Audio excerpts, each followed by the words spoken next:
All right, so the most common couples in industry are typically motors, electrical motors, because they spin that central shaft. So what we have there is a green electrical motor with the shaft coming out there that's being spun, and then probably a pump or something there on the bottom that's being driven by the motor, okay?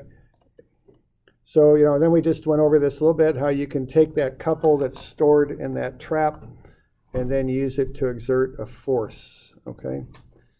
So that's something that you can do there. So you can kind of, what I'm trying to show there is you can change from a pure couple about the spring to a distance and a force about the bail on the trap. So that's the idea, okay? So why don't we see what we can do with that? Let's say this motor here, and I don't have this in your packet, I don't think. So why don't you sketch it up? Let's say we're going to lift that weight at constant velocity. How big of a weight can we lift if our pulley has a 6-inch radius and we're putting out 40 foot-pounds of torque? Torque is another word for moment, okay? And of course the vocabulary is part of the deal, so 40 foot-pounds of moment. Now what does constant velocity mean? That means we can use equilibrium analysis, right? Because we're not accelerating. Analysis, there we go. So how much of a weight could you lift if that motor puts out 40 foot-pounds of moment and we got a 6-inch pulley? Well, actually we got a 12-inch pulley, but the radius of the pulley is 6 inches.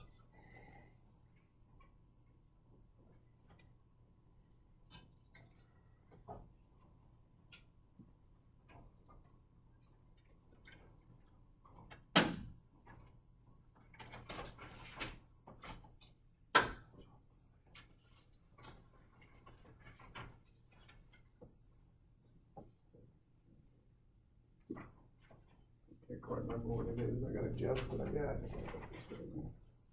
So it should be a very quick calculation once you have the concept down.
Y'all getting something there?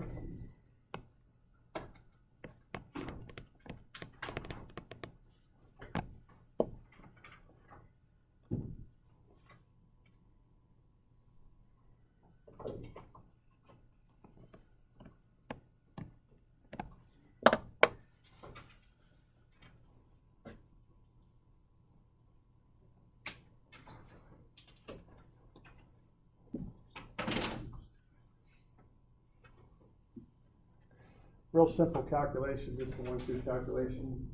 What are you getting out from there? We have a little free body diagram going there. Always draw one of them. It's the weight. It's the weight.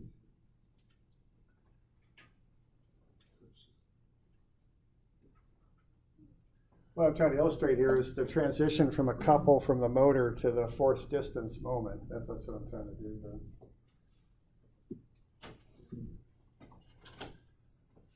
Do I need to use the weight is going down at 9.8 meters per second or 30 feet per second or whatever? I need to use that. No, that's already incorporated into the weight. Had I given you the mass, you would, but I gave you the weight in the English system there. Well, actually, I did give you the mass. I'm asking for the mass.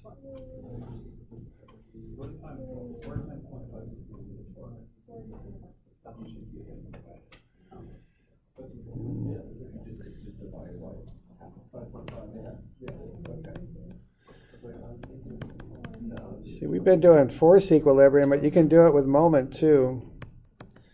So what, 0.5 feet times the weight?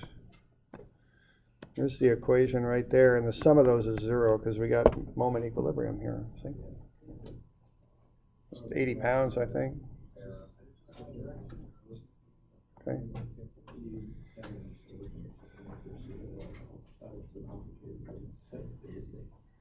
All right, so are we good with that?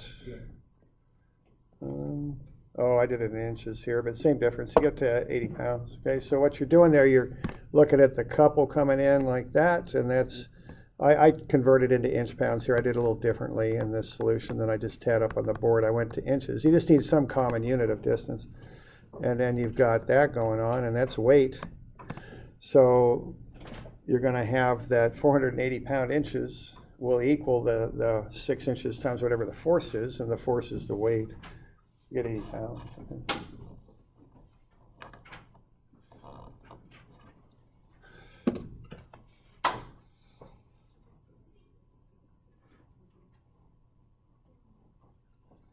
So we good with that? Questions on that? Doing okay? All right. So you have the couple coming out of the motor, and that translates to a force distance combination, but they're both moments. That's what they both are, okay?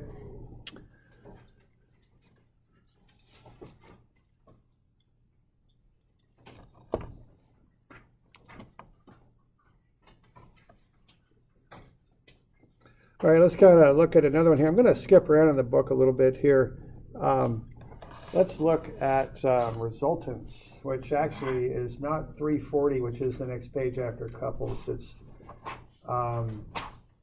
350. Okay, so we'll skip just ahead just a little bit.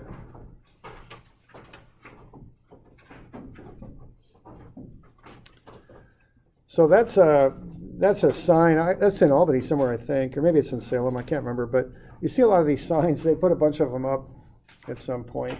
And what kind of interests me, I always kind of drive around. Whenever I see this stuff, I look at it because I'm kind of interested in it. Right there, if you look at that connection. That's a big connection. That's a big pipe. That's a lot of weight. There's a lot going on there, and they got to make sure that's not going to fall down. I mean, that's a very important thing when you engineer stuff like this. So they really look at that and analyze that connection to make sure that thing's strong enough, because that is a very large sign. So they have to look at that, and to get that, they're going to come up with something called the resultant, which is the net force on the connection and the net moment too. So they're going to look at both things. So let's have a look at that. And this is called a resultant. For starters, though, let's just look at the fact that moments are additive, okay? And this is the top thing you've got on page 350, I think. Let's say we have this long, thin rectangle, and we have a couple on the left-hand side on 350 there, and then we've got a force 2 meters over from A. What's the net moment there about A? If I sum up the two moments there, what do I get for the moment about A?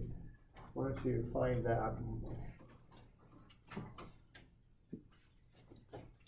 Again, a pretty simple calculation, but there's one thing I want you to kind of figure out about this. So we'll have you calculate it and see how that comes out. 350. That's good. The moment about A. Yeah, the moment about A. So if you're at A, what's the moment that you're feeling there? It's the force on the distance.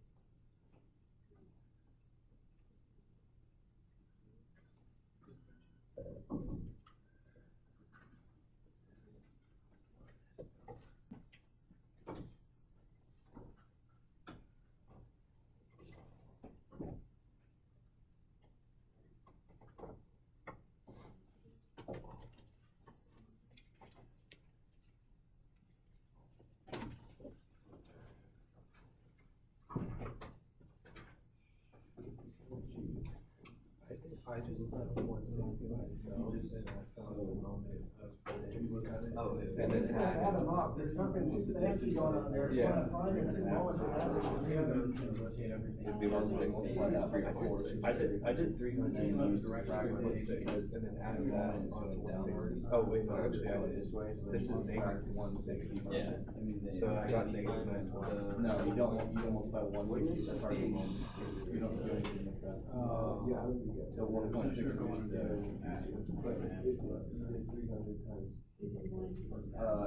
you should have that. Okay, well, that's fine. You don't, the 1.6 is just a ratio.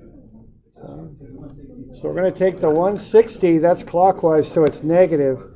Now that affects every point on the object with that magnitude. And one way I remember that is it's already got the moment arm in it. You don't put an extra moment arm on there, it's already there. It's 160 Newton meters, so you don't multiply it by 3.6 or anything. The units don't work. So it's just 160 Newton meters, that's it, okay? It's negative because it's clockwise. Now the force, that needs a moment arm of 2, and that one's positive, all right? But again, this is this idea of a couple affects every point on the object equally, okay? So that couple affects the entire bar there with 160 Newton meters clockwise. So when you add those up, you get 440 Newton meters is what you get.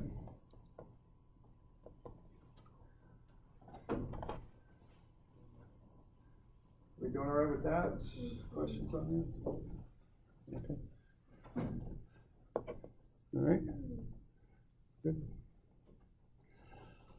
Now let's have a look here. Let's say you're in charge of designing this sign here for this is a business there in Salem. I don't know if it's still there or not. I'm not sure, but right there on in Salem. So we've got this sign. We're going to attach it to that post. Now, unfortunately, everything's black, so it's pretty hard to see. But down there, they've got a plate, a big, thick steel plate with 4 bolts through it on the corner. So it's too dark to see, but I have to take my word for it. But that's the connection. That's how they decided to make that connection.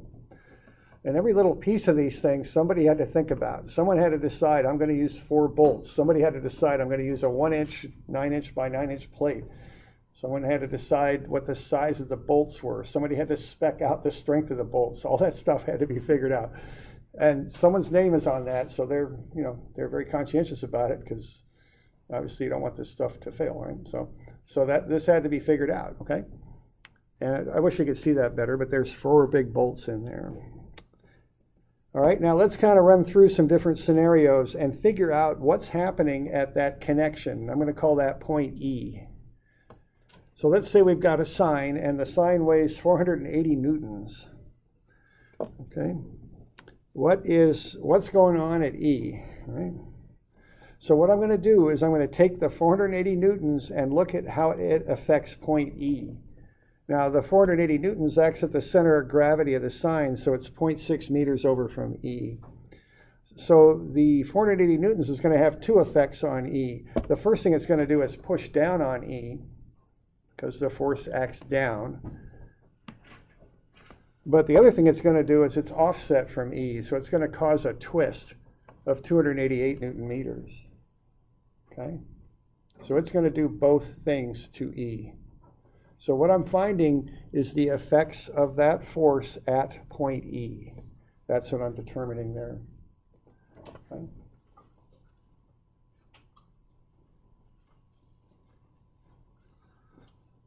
So when that person, if this is all they considered when they designed that, that's the criteria they used to design it with, okay? But I suspect they looked at more things than just that, but that would be a start, okay?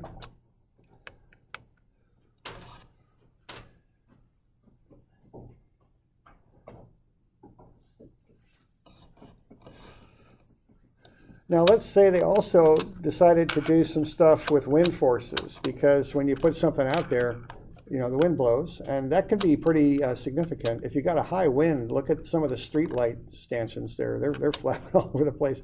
I'm amazed at how much those things move in the wind sometimes. So let's say we got a wind here, and that wind force is going to be 210 newtons coming down at 15 degrees. So now we're going to look at the combined effect of both forces and how that affects E. That's what we would do here for this, okay? So we're going to have to do our sum of forces thing, and that's going to be based on x and y components, right? Because we can add x's together, we can add y's together, and then we can get a resultant force. So what's the resultant force going to be on this? If I write sum of fx equals, what will that be? And if I write sum of fy equals, what will that be? So what's the net x force on that sign? 2tan times cosine of the Yeah, angle between f. pretty straight up, right? You've only got one x force, and you got an angle in there. You could work that out pretty readily. Okay. Just be 210 cosine 15, because you want the adjacent side. So you use cosines, you're going to get that right there. So sum of fx equals cosine 15 times 210.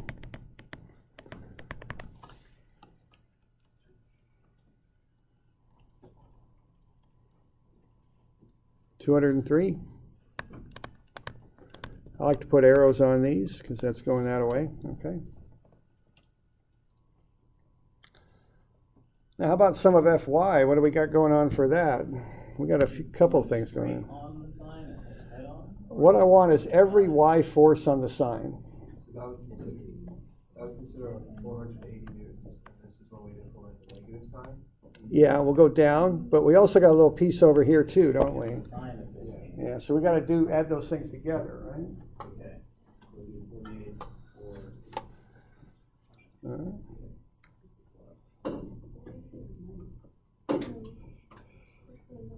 oh yeah, minus. Yeah, I guess they're minus because they're going down, right? Well, which way are they rotating the sign? Because it's about E, right? We're doing forces right now, but yeah, you can look at the next thing will be to do moments. You're going to look at how it rotates about. We might also want to know the angle of this resultant force and all that. We want to go back to some of the things that we did at the beginning of the term. Okay.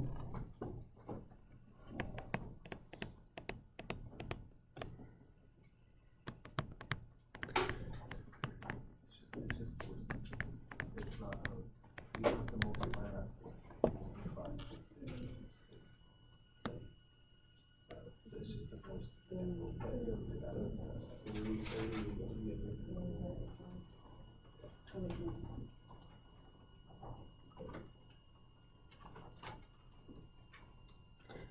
Is it 534? I think. Is that right?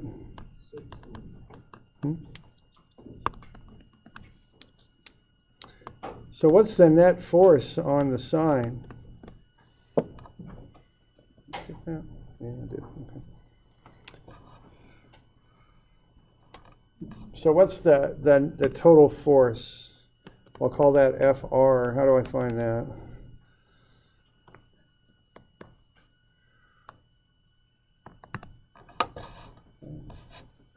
We're kind of going back to what we did earlier in the term for this. Yeah, just theorem of Pythagoras, right? Sorry, X plus where we're at. Yep. Because we got fx, we got fy. It's actually minus 534, but that's no big deal because that'll square out.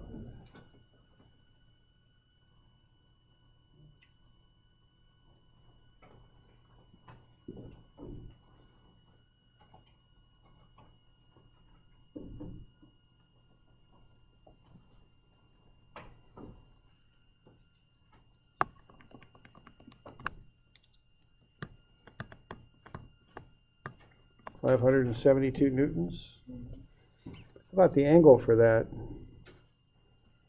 Kind of going pretty steep down, huh? Should find the angle.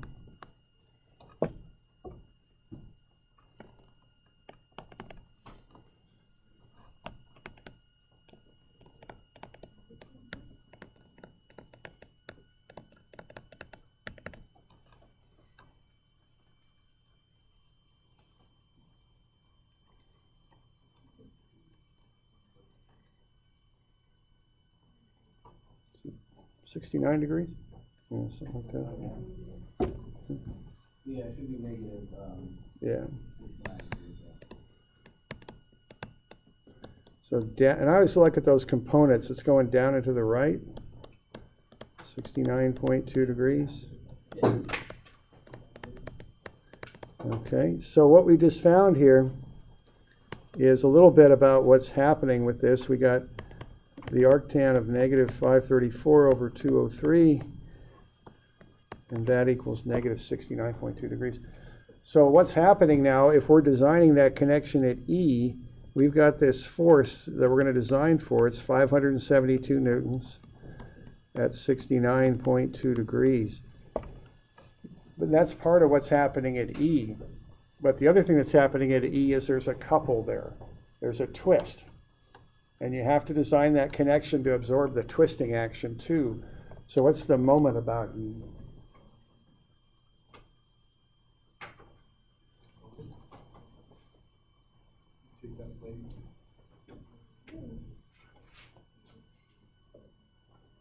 So that'd be the moment about E is what that would be. The X component of the wind is gonna cancel out, pushing, no. No, it's not. Nothing will cancel out on this one because we're taking that moment down low at E.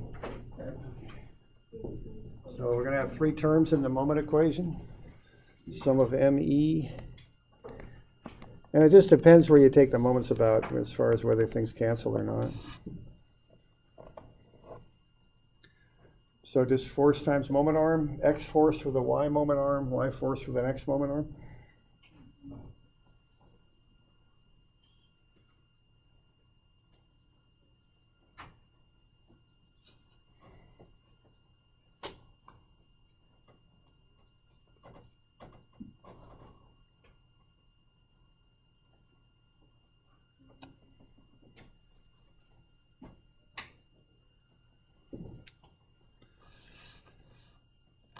So what do we got? Okay. So cosine 15, 210 newtons. Okay.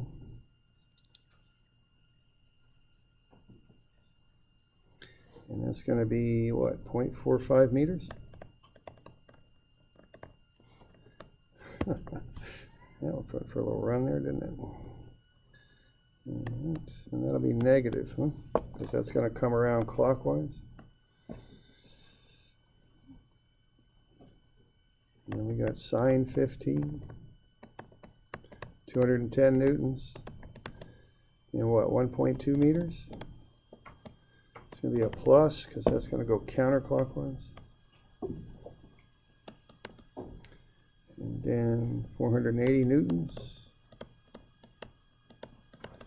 times 0.6 meters. Positive because that'll come around counterclockwise also. Something like that? You all okay with that? So we've done these things before as separate pieces. Now we're kind of putting them together because our goal is to see what is happening at E. That's what we want to know. We want to know that so we can design that connection.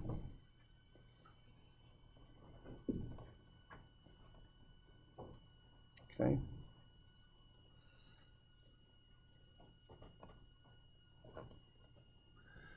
So when we sum all that stuff up, I get the sum of moments about E is roughly about 262 Newton meters, something like that. Positive, so it's counterclockwise.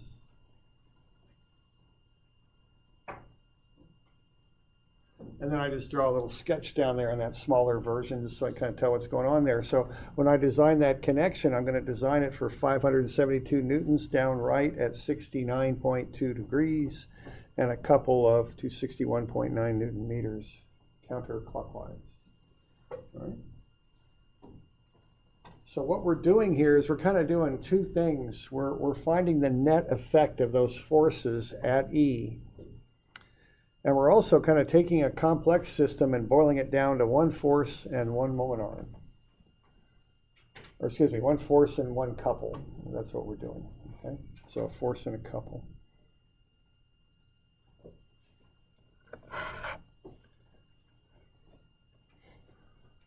We're good with that? Questions? All right, now let's do one more thing here, just for fun. Let's put a couple up there in the right-hand corner. And I always like to try and keep this realistic. It's a little harder on this one. Let's say there's somebody up here and there's a bolt that's stuck in there, and they've got a wrench on the bolt, and they're on a ladder and they're turning the bolt in the wind, I guess, for whatever reason, but that's about the best I can do with that. So let's say we've got a couple in the upper right-hand corner. So on the next page, I'm at 351, 140 Newton meter couple. Okay. So what I did on 351, I wrote those calcs out for you. I think you should have those all written out on 351. Now, if we apply this couple all of a sudden, what happens to that set of calculations that I put in there? I put all the stuff in from the previous problem in there. How would that change? I added the couple in the upper right-hand corner. Just take a minute and think about this on your own. What would change on that set of calculations? I just copied the calculations from the previous thing we just did. If I add that couple in the upper right-hand corner, what is going to change, okay, with that set of calculations? Will some of fx change? Will some of fy change? No, just the sum. Yeah, so just take it through just for a minute. You know, I just want to know what's going to change on this stuff if we add that couple.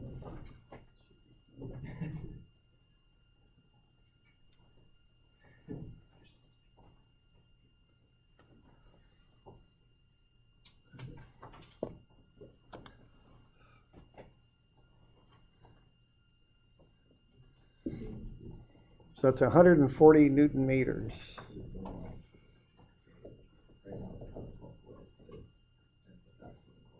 Okay. All right, so what do we got? What's going to change?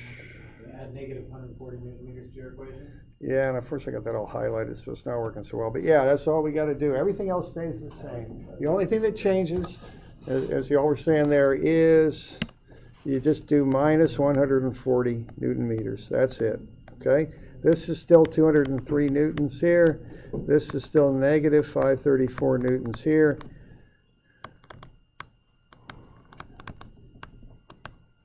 The resultant force is the same. The angle's the same. The only thing that changes is you just got to subtract. Subtract this, it's clockwise, 140 Newton meters.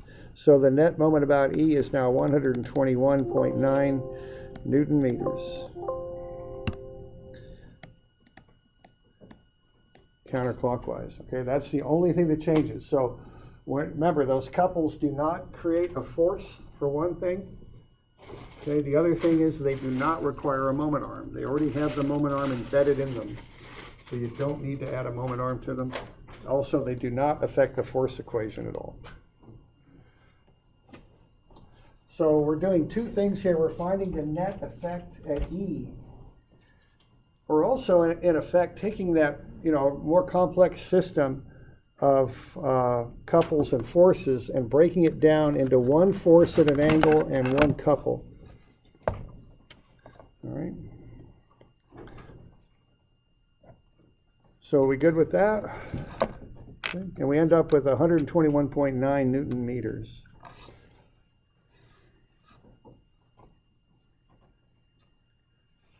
Now, as it turns out, we can go even simpler than this. So we can take it out one more step in simplicity. We can move it from just a force at an angle and a couple, and we can actually change it just a little bit more and make it a little bit simpler. And that's the bottom of page 351. Okay. We all right with that so far? All right. And what we can do is we can move the force horizontally, or we could do it vertically, but let's do it horizontally to a location such that it would cause the 121.9 Newton meter moment. Okay? So we can do that, and we can eliminate the couple from that sketch at E and just put the force at a slightly different location such that it would cause that couple.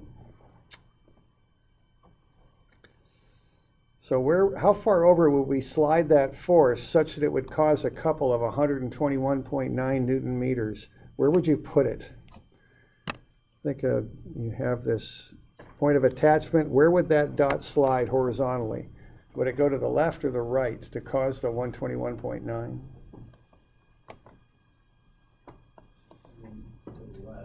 Yeah, because that way it'll cause the counterclockwise moment. How far? How would you work into that? How many meters over would you slide it? Force times radius equals our There you go. torque, and we just reverse it. Yeah. So yeah, you got. Radius and then solve for R. Yeah, and the thing is that that's pretty much it, right? You're going to use the M equals FD relationship, and you're going to solve it for D. So D is going to be M over F. Now the important thing here is we want dx, so we don't use the total force. Which force do we use, the x or y component here? I fooled you. I'm sorry. I kind of set you up. I'm sorry. It's y, because you combine y and x to get a moment, right? So if you're going to slide it in the x direction, you want the y force. Okay? So it's going to be m over fy to get that distance. So dy would be m over fx. Yes, right. And do keep in mind, we say like dx and dy, we start thinking calculus. We're not talking calculus here. We're just looking at distances and subscripts. So what you would do to get that distance would be to take the 121.9 and divide it by the y component, which we already calculated. It's 534. Okay. All right, so we can take that, and then we can divide it by 534 newtons. And that'll get us how far over we would slide that force. So we're going to put it over here, and I don't know what we get when we calculate that. Is that about 0.2 something or another? 0.23. So if we slid that force over 0.23 meters, put it there, and that's 69.2 degrees, and it's at 574 newtons, that would get us the couple. So that's a simpler expression yet of this resultant. Okay.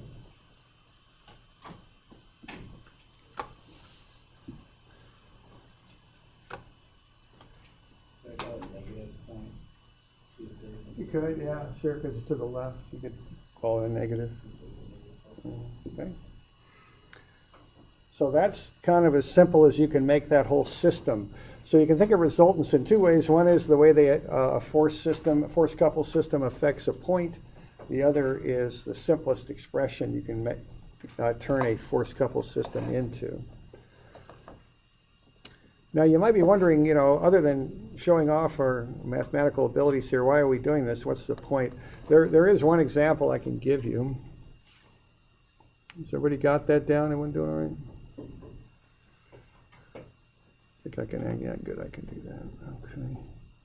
Okay. Sorry, I'll come back there. Here. Actually, it comes from trucks is where it comes from. Shucks.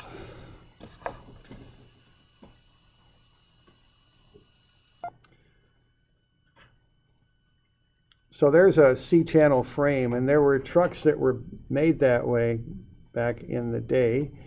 And I don't remember which brand it was, but when they put motor mounts on those, they had that C-channel like that.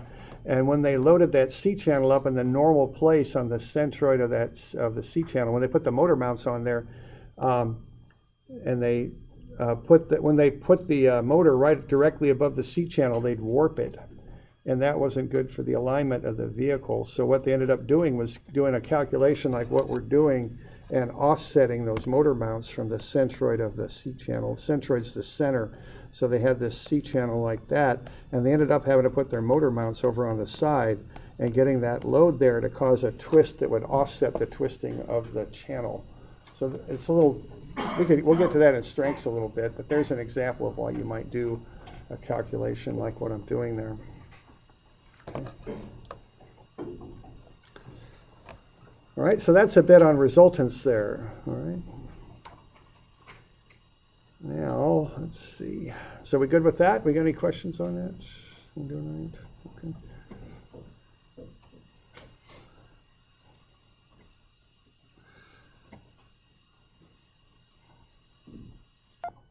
So what we've been looking at here so far are loads that are just directed as a point on a given location, point loads. But a lot of times loads are spread out over an area. I'm on page 340 is where I'm at. So a snow load is a very good example of that. So if you have the weight of the snow distributed over your roof, that creates a distributed load, a load that's acting over an area. So they're continuous loads over an area, or I should say, or not of, or length. Snowy places have pointy roofs. What's that now? Snowy places have pointy roofs. Yeah, they want that, yeah, they want Less area. to, Increase the force. yeah, so like an A-frame's a pretty good example there, just to get the snow to come right off the roof. All right, so they're expressed as force over area or force over length. Okay, common distributed loads are the weight of the structure called the dead load. So this building here has beams in it that have weight. It has a slab in it for the floor that has weight. Those weights are distributed, so those are called dead loads because they don't move around. There's also the weight of the things in the structure called the live load, the people and the furniture and the equipment that moves around. Both of those are distributed loads because they're distributed over an area. Snow loads, wind loads cause distributed loads, water, the water building up behind that dam, soil loads too. So all of these cause distributed loads. So we just need to be able to handle those. So they're force over area in 2 dimensions. If you get it into a 1-dimensional problem, it becomes force over length. So the way you handle this is you replace them with a point load acting at the centroid of the load diagram. Now, centroid comes from the word center. Now, we're going to get into how to calculate these later, but for now, I'll just tell you 2 of them. And the 2 that I'll tell you is a rectangle is in the middle. So if you have a base of L, the centroid would be L over 2 from either side. The other one's a right triangle. And the centroid of a right triangle is at 1/3 of the distance from the right angle. 2/3 of the distance from the vertex of the right triangle. So it just depends which side you measure it from. Okay. You okay with that?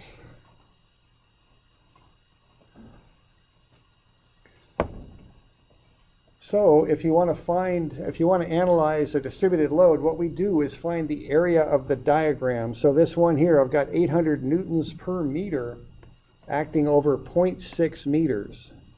So if I take the 800 newtons per meter and multiply it by the length of 0.6 meters, I get the area of that diagram, which is 480 newtons.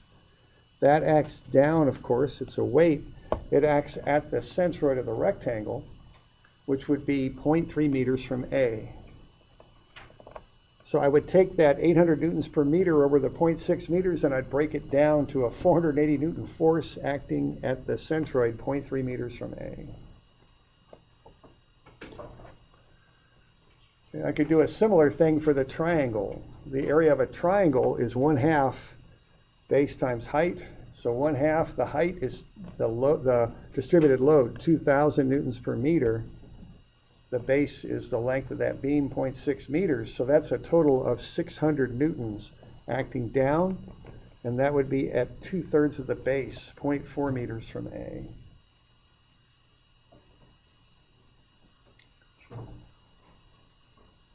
So that's basically how you break these distributed loads down.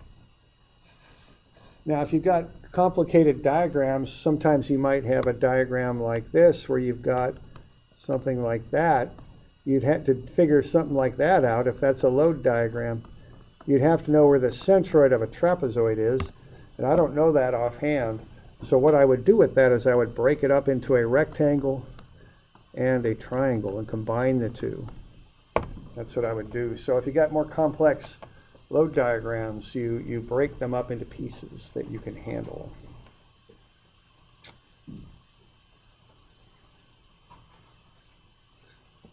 Okay.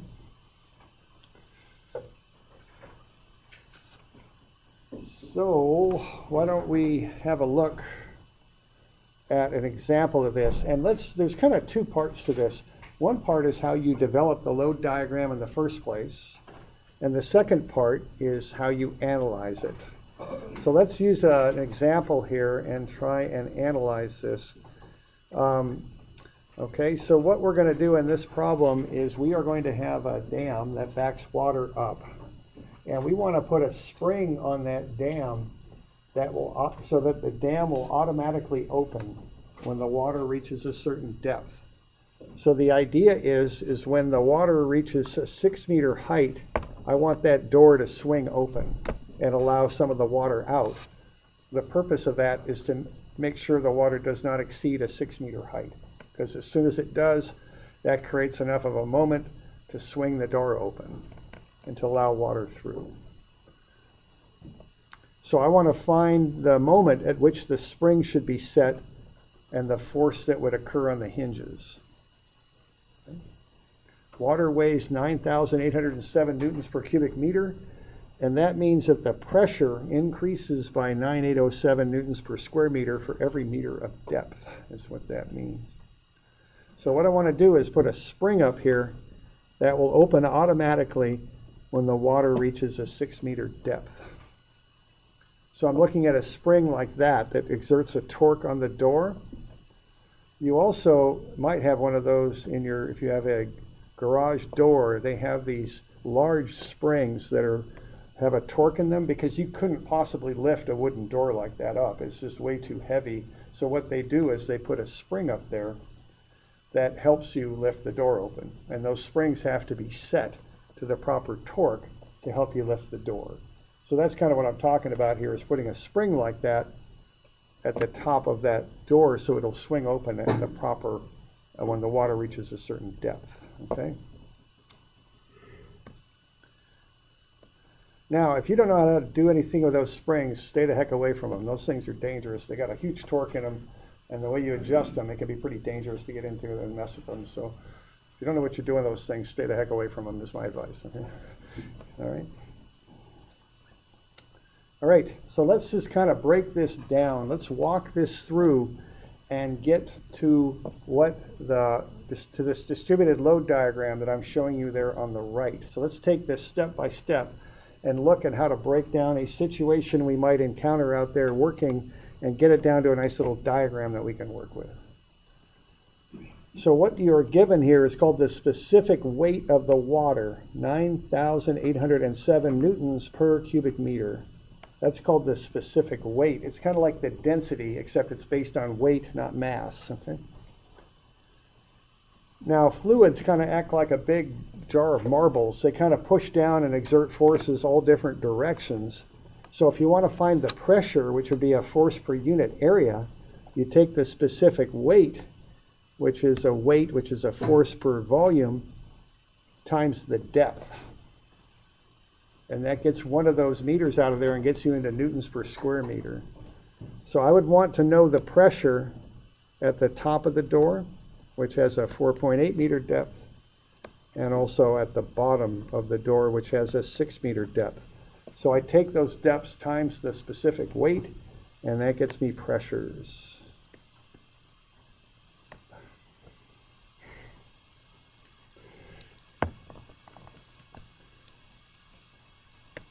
Now that's a force per unit area. I want to get basically a simple one-dimensional diagram there. So I'm going to notice that the door is 2 meters wide. So if I take those pressures, which is force per unit area, and realize I've got a 2 meter wide door, I can multiply those by 2 meters, and that will get me what I'll put into the diagram, the instantaneous load per unit depth. So at the top, I've got 94,147, and at the bottom, I've got 117,684 newtons per meter. And I'm going to go kilonewtons per meter because it's an easier unit to work with. So at the top here, I've got 94.1 kilonewtons per meter, and at the bottom, I've got 117.7 kilonewtons per meter. So that's what I'm going to work with on my diagram.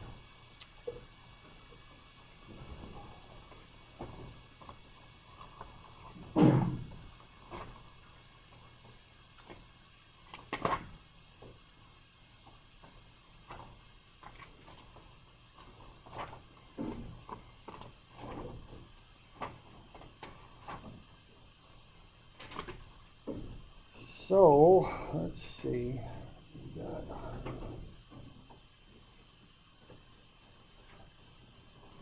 Trying to think. Yeah, I better make these due Monday or we'll start stacking up. So I'll get you three of these to do. Okay. So 221, 231, and 2. Those will be due Monday. Currently, the only thing we have to do on Friday is just the, Just that review problem, that 3D review problem, that's it. And this will be due 1, 2, 3, the Monday the 3rd. So 221, 231, 232. Those are resultants problems. The first one's a couple problem, and the next two are resultant problems. All right. So 221, 231, 232.